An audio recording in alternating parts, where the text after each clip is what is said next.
बहुत सुंदर शिव भजन सानंद सरगम जी ने लिखा है।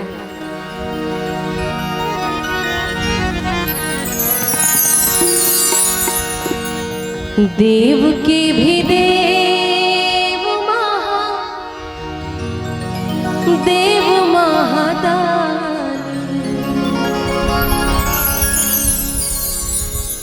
देव के भी देव महादानी,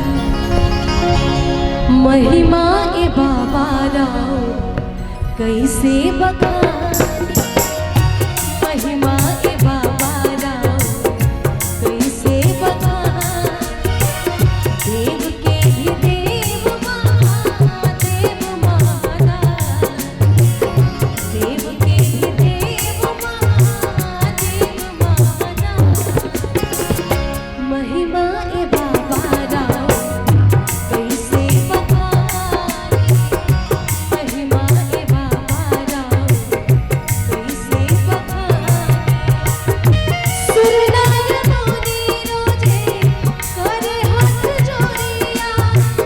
सुरनार मोदी रोजे करे हाथ जोड़िया, भेद के हूँ जाने ना तो हम कैसे जानी,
दुनिया